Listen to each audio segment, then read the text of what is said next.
Welcome back. In last lecture, we have discussed about electronic timer. Before starting our main topic, we have discussed about multivibrator, flip-flop, types of multivibrator, working of flip-flop. These topics are related to the timer. You know there are three types of multivibrators. One is monostable multivibrator, second one is astable multivibrator, and third one is bistable multivibrator. We have discussed that monostable multivibrator is used as timer. In this chapter, our aim is to discuss, understand working principle of timer, its types. Second one is astable multivibrator. Astable multivibrator is generally used as free-running oscillator or clock generator. And third one is bistable multivibrator. Bistable multivibrator is generally used in flip-flop, latch, or in counter circuit. Anyway, we are not going to discuss all these points again. We are starting here with our second chapter, that is electronic timer. पहा, गेल्या लेक्चरमध्ये आपण टायमर्सशी संबंधित काही महत्त्वाच्या ज्या गोष्टी होत्या त्याविषयी चर्चा केली. आजच्या जे लेक्चर आहे ते आपण टायमरसाठी देऊयात. इलेक्ट्रॉनिक टायमर काय असतं हे समजून घेऊयात. मी सांगितलं होतं की इलेक्ट्रॉनिक्स टायमर हे इंडस्ट्रीमध्ये वापरलं जातं. इंडस्ट्रीमध्ये कशासाठी? तर इंडस्ट्रीयल जे काही उपकरणं असतात त्यांचे वेळे संबंधित नियंत्रणाकरिता to control their timing we use electronic timer.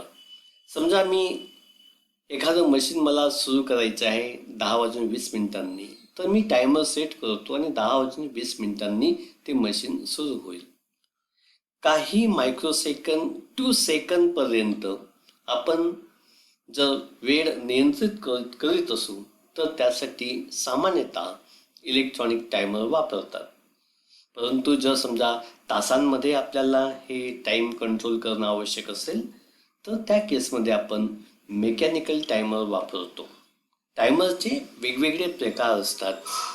Electronic timer, mechanical timer, asynchronous timer, transmission line timer, pneumatic timer, thermal timer असे वेगवेगळे तुमच्या टायमरचे प्रकार असतात. या चॅप्टरमध्ये आपण इलेक्ट्रॉनिक्स टायमरचा अभ्यास करणार आहोत. Electronics timers are of 2 type, that is AC timer and DC timer. As their name suggests, AC timer works on AC energy while DC timer works on DC energy. DC ऊर्जेवरती काम करणाऱ्या टायमर्सना DC timer म्हणायचं, तर AC ऊर्जेवरती काम करणाऱ्या टायमर्सना AC timer असं म्हणतात. DC टायमरमध्ये आपल्याला rectifier, filter, regulator असे सर्किट वापरायला लागतात. त्यामुळे त्याची कॉस्ट थोडीशी जास्त असते. परंतु त्यांचे जे टायमिंग असतं, प्रिसिजन जे असतं, तंतोतंतपणा किंवा बिनचूकपणा जो असतो तो AC टायमरपेक्षा जास्त असतो, अचूक असतो. म्हणून जनरली DC टायमर वापरतात. म्हणून या चॅप्टरमध्ये आपण DC टायमर शिकणार आहोत. लक्षात घ्या. तर टायमर म्हणजे काय? What is timer? टायमरची व्याख्या मी तुम्हाला आता करून दाखवतोय. ती व्याख्या जर तुम्हाला कळली तर हे चॅप्टर एकदम सिंपल आहे. Timer is electronic circuit having time varying quantity. पहा, शब्द वापरलाय मी, time varying quantity. When this time varying quantity reaches to its predefined reference level. जेव्हा ही टाइम व्हेरिंग क्वांटिटी, याला आपण मराठीमध्ये कालचल घटक, हा त्याच्या आधीच ठरलेल्या संदर्भित लेव्हलला पोहोचता क्षणी प्रतिसाद देणाऱ्या मंडळाला टायमर असं म्हणतात. पहा पुन्हा एकदा सांगतो. पहिल्यांदा मी इंग्लिशमध्ये सांगतो, मग मराठीमध्ये. Electronics timer is a circuit having time varying quantity. When this time varying quantity reaches to its predefined reference level, then it responds. That circuit is known as electronics timer. पहा मराठीत समजून घ्या. इलेक्ट्रॉनिक्स टायमर हे असं circuit आहे की ज्यात वेळेनुसार बदलणारा घटक असतो. टाइम व्हेरिंग म्हणजे काळानुसार वेळेनुसार बदलणारा घटक. हा वेळेनुसार बदलणारा घटक जेव्हा त्याच्या आधीच ठरलेल्या संदर्भित लेवलला पोहोचतो त्या क्षणी प्रतिसाद देणाऱ्या मंडळाला टायमर असं म्हणतात. पहा एक सर्किट मी इथं तुमच्या समोर ठेवतो, ते सर्किट दाखवतो म्हणजे तुम्हाला ते लक्षात येईल. टायमरची जी व्याख्या आहे ती तुम्हाला समजायला सोपी जाईल. इथं पहा एक सर्किट मी दाखवतोय. या सर्किटमध्ये हा ट्रान्झिस्टर आहे. हा एक ॲक्टिव्ह डिव्हाइस आहे. त्याच्या बेसला ठराविक व्होल्टेज आलं म्हणजे हा ट्रान्झिस्टर काय होतो, ऑन होतो. 11वीत आपण शिकलेलो आहे. When minimum base emitter voltage is given to its base terminal then this transistor turns on.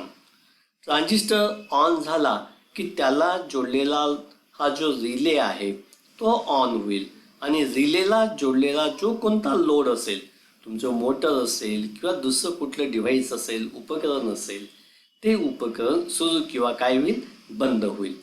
म्हणजे लक्षात घ्या, हे उपकरण सुरू किंवा बंद आपल्याला करायचं आहे. केव्हा करायचं आहे, विशिष्ट वेळेला करायचं आहे. म्हणजे वेळेशी संबंधित आपल्याला कंट्रोल करायचं आहे.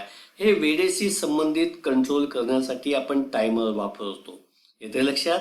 मग हा वेळेशी संबंधित कंट्रोल करण्याकरिता एक ॲक्टिव्ह डिव्हाइस म्हणून मी ट्रान्झिस्टर वापरलं. त्याच्या बेसला दिला जाणारा जो व्होल्टेज आहे हा वेळेनुसार बदलणारा व्होल्टेज असेल. यासाठी एक कपॅसिटर आणि एक रेजिस्टर आपण वापरलेला आहे. हा कपॅसिटर जेव्हा चार्ज होतो तेव्हा तो वेळेनुसार चार्ज होतो. म्हणजे त्याच्या दरम्यानचं व्होल्टेज हे वेळेनुसार बदलतं.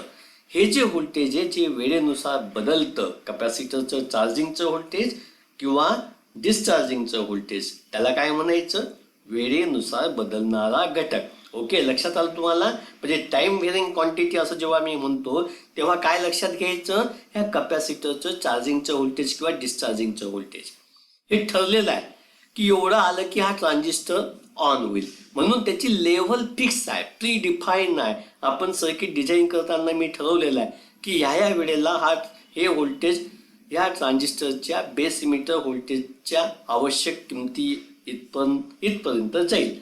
म्हणजेच आपण त्याची रेफरन्स लेवल ठरवलेली आहे.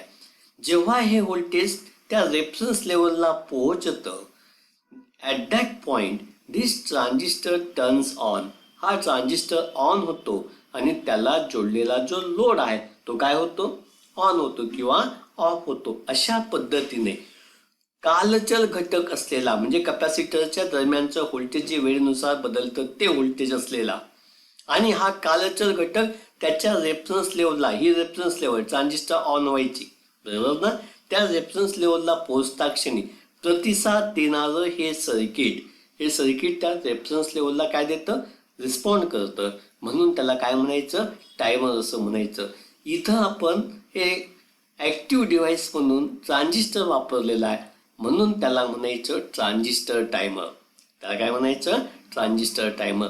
जर तुम्ही IC वापरला, ॲक्च्युअली तुमच्या सिलेबसमध्ये IC टायमर आहे पण तरीसुद्धा तुम्हाला ट्रान्झिस्टर टायमर माहीत पाहिजे. जर तुम्ही IC वापरला तर त्या टायमरला काय म्हणायचं, IC टायमर. म्हणजे टायमरचे, इलेक्ट्रॉनिक्स टायमरचे RC ट्रान्झिस्टर टायमर आणि IC टायमर असे दोन प्रकार पडतात. समजलं. मग जर ॲक्टिव्ह डिव्हाइस म्हणून तुम्ही ट्रान्झिस्टर वापरलाय तर त्याला ट्रान्झिस्टर टायमर म्हणायचं आणि जर IC वापरला असेल तर त्याला काय म्हणायचं, IC टायमर असं म्हणायचं. येते लक्षात. मग दिस इज युअर टायमर. अशा पद्धतीने टायमरची व्याख्या जर तुम्हाला समजली तर तुमच्या लक्षात येईल टायमरमध्ये कालचल घटक असतो.